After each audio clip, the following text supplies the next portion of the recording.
You're on video. Look, you're on video. Jump over here. Come over here closer so you can see you. There you go. So, good morning, everybody. I did my little post on Facebook. I got just too much on my mind right now to let it go. This is what I have to deal with right here. This little girl. Every time we get in the car, or for that matter, if my wife gets in the car or my daughter gets in the car with her, or all of us are in the car, we have to worry about stop. We have to worry about what may happen if we get pulled over, and I tell everybody, in this climate and time, the police are likely to shoot me before anything else.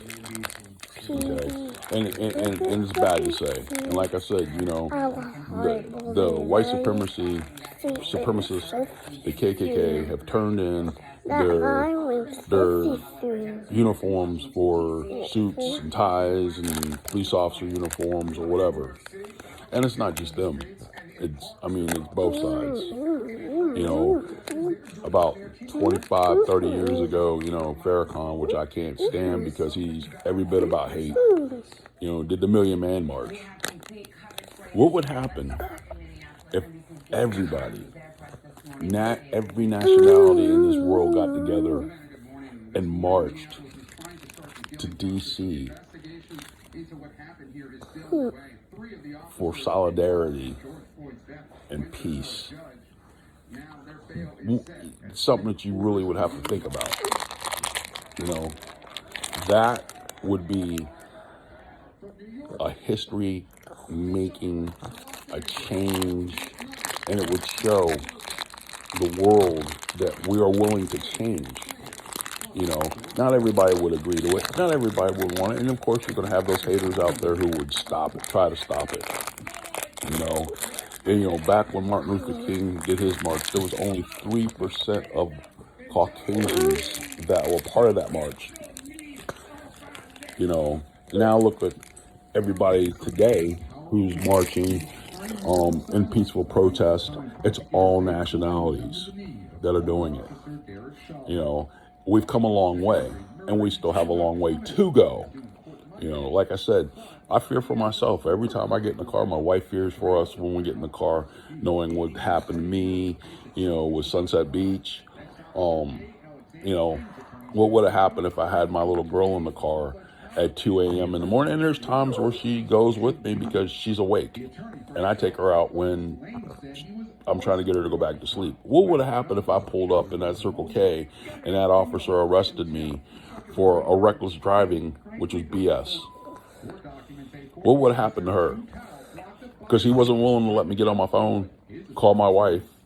What would have happened? I have to think about that. I have to think about a lot of things, me, myself, and I, for my family. For that matter, I have to think about my other, my son Garrett and his fiance, because that's an interracial relationship right there. And they live in Northern Virginia, which is known for craziness out there in itself. So, like I said, me, myself, and I feel if everybody could come together as one, all nationalities, and do a march to D.C., peaceful protest, congregate, show our leaders, hell, have leaders be a part of that. Have leaders be a part of that. I think people who say they don't see color, you can't say that anymore because you don't know. You have no clue. You don't know what we go through. Okay? Look at today's climate. Latinos, blacks, go through in Los Angeles, anywhere part of the country. Look back at the Holocaust, what the Jews went through. Okay, look what the blacks with slavery went through. You know, the president was talking about pulling up a 216-year-old law and sending military in. Really? If that was to happen, I'd like to see how many military men or women would turn around and say, no, we're not doing this, and give up their careers. And then you have everybody now also, just because of the killings.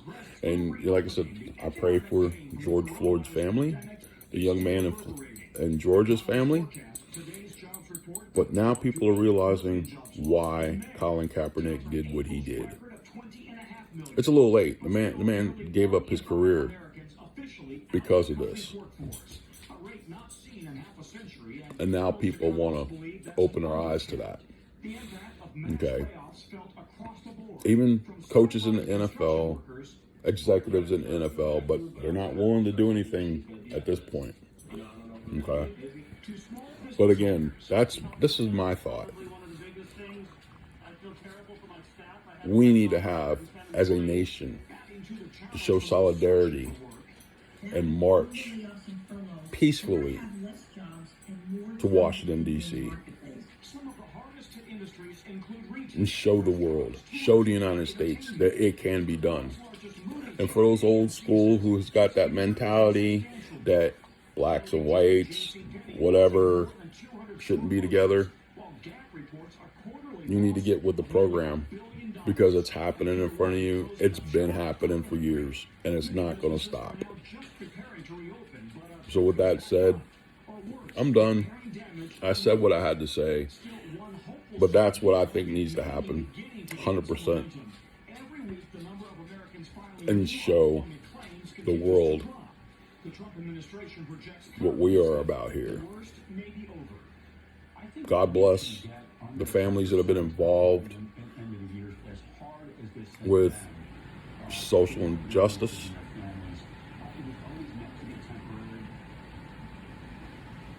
God bless to the people who want to be heard and do it the right way. I will never support violent protesting. Never in a million years. Ever.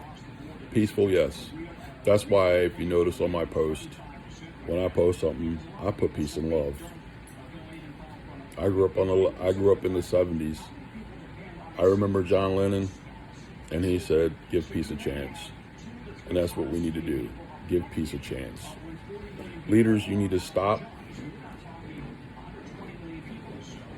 Come out to the forefront and join us. Join us all in a peaceful protest.